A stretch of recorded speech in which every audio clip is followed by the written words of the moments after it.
ഗാസയിലെ ഹമാസ് അടക്കമുള്ള പ്രതിരോധ പ്രസ്ഥാനങ്ങളെ നേരിടുന്നതിന് വേണ്ടി ഇസ്രായേൽ ഏർപ്പാടാക്കിയ IS ബന്ധമുള്ള യാസർ അബു ഷബാബിൻ്റെ സംഘം പരാജയപ്പെട്ടതായി ഇപ്പോൾ ഇസ്രായേൽ തന്നെ വിലയിരുത്തുകയാണ്. 400 പേരുള്ള യാസറിൻ്റെ സംഘത്തിന് ഇസ്രായേലിൻ്റെ സൈന്യം നിലകൊള്ളുന്ന റഫ പ്രദേശത്തിൻ്റെ അപ്പുറത്തേക്ക് കടന്നു ചെല്ലാൻ സാധിക്കുന്നില്ല എന്നാണ് വിലയിരുത്തൽ. അതിനാൽ വെസ്റ്റ് ബാങ്ക് ഭരിക്കുന്ന പലസ്തീൻ അതോറിറ്റിയുമായി ബന്ധമുള്ള മറ്റ് 2 ഗോത്രങ്ങളിലെ നേതാക്കൾക്കും സംഘത്തിനും ഇപ്പോൾ ഇസ്രായേൽ അവരുടെ ആയുധങ്ങൾ നൽകാൻ തുടങ്ങിയിട്ടുണ്ട്. ഓപ്പറേഷൻ ഗിഡിയോൺ ചാരിയറ്റിൻ്റെ ഭാഗമായി ഇസ്രായേലി സൈന്യത്തിൻ്റെ സാന്നിധ്യമുള്ള ഖാൻ യൂനിസിലും ഗാസ സിറ്റിയിലും പ്രവർത്തിക്കുന്ന 2 സംഘങ്ങൾക്കാണ് ഇസ്രായേൽ ഇപ്പോൾ സഹായം നൽകുന്നതെന്ന് ഇസ്രായേലി മാധ്യമങ്ങൾ തന്നെയാണ് റിപ്പോർട്ട് ചെയ്തത്. ഇസ്രായേൽ ആയുധങ്ങൾ നൽകുന്ന ഈ സംഘങ്ങൾക്ക് പലസ്തീൻ അതോറിറ്റിയാകും ശമ്പളം നൽകുന്നത്.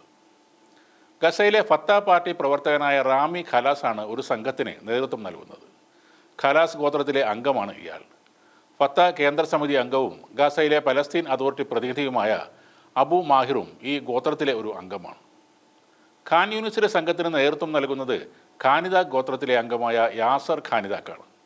ഇയാൾക്കും ആയുധങ്ങൾ നൽകുന്നത് ഇസ്രായേലാണ്. ശമ്പളം പലസ്തീൻ അതോറിറ്റിയും നൽകുന്നു.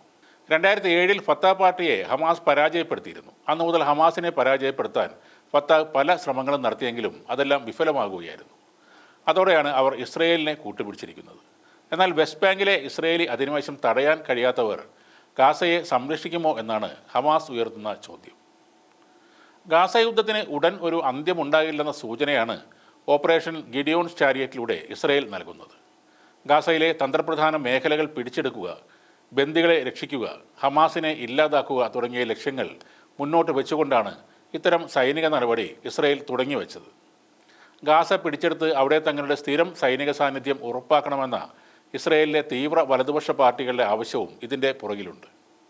ദൗത്യത്തിൻ്റെ ഭാഗമായി വടക്കൻ ഗാസയിൽ നിന്ന് ജനങ്ങളെ കൂട്ടത്തോടെ ഒഴിപ്പിക്കാൻ തുടങ്ങിയിരുന്നു. സർവ്വതും നഷ്ടപ്പെട്ട ഗാസയിലെ മനുഷ്യർ എന്ത് വേണമെന്നറിയാതെ പകച്ചിരിക്കുകയാണ്. വടക്കൻ ഗാസയിലെ എല്ലാ ആശുപത്രികളും ഏറെക്കുറെ പ്രവർത്തനരഹിതമായി. കുറച്ച് മാസങ്ങളായി സഹായ ട്രക്കുകളൊന്നും തന്നെ അതിർത്തി കടന്ന് ഗാസയിലേക്ക് വരുന്നില്ല. ബന്ദികളുടെ മോചനത്തിന് ഹമാസിന് മേൽ സമ്മർദ്ദം ചെലുത്തുന്നതിൻ്റെ ഭാഗമായി ഇസ്രായേൽ ഈ സഹായ വിതരണങ്ങളെല്ലാം തടഞ്ഞു വച്ചിരിക്കുകയാണ്. അതിനാൽ കടുത്ത ഭക്ഷ്യക്ഷാമമാണ് ഗാസയിൽ അനുഭവപ്പെടുന്നത്. പട്ടിണിക്കും ആക്രമണങ്ങൾക്കും മധ്യേ നരകതുല്യമായ സാഹചര്യങ്ങളിലൂടെയാണ് പലസ്തീനികൾ ഇപ്പോൾ കടന്നുപോകുന്നത്. ഇസ്രായേൽ സൈനികർ നടത്തുന്ന ക്രൂരതയേക്കാൾ ഭീകരമാണ് ഓപ്പറേഷൻ ഗിഡിയോൺ ചാരിയറ്റ് എന്ന പേരിൽ ഇത്തരം സംഘങ്ങൾ നടത്തുന്നത്. IS പോലുള്ള സംഘടനകളിൽ പ്രവർത്തിച്ചവരും അവരിൽ നിന്നും പരിശീലനം നേടിയവരുമൊക്കെയാണ് ഈ കൂട്ടത്തിലുള്ളത്. ദയ, മനുഷ്യത്വം മുതലായ കാര്യങ്ങൾ ഇക്കൂട്ടരിൽ നിന്നും പ്രതീക്ഷിക്കേണ്ടതുമില്ല. ചുരുക്കി പറഞ്ഞാൽ യുദ്ധത്തേക്കാൾ വലിയ ഭീകരതയാണ് ഇപ്പോൾ ഗാസയിൽ നടക്കുന്നതും ഇനി നടപ്പിലാക്കാൻ പോകുന്നതും.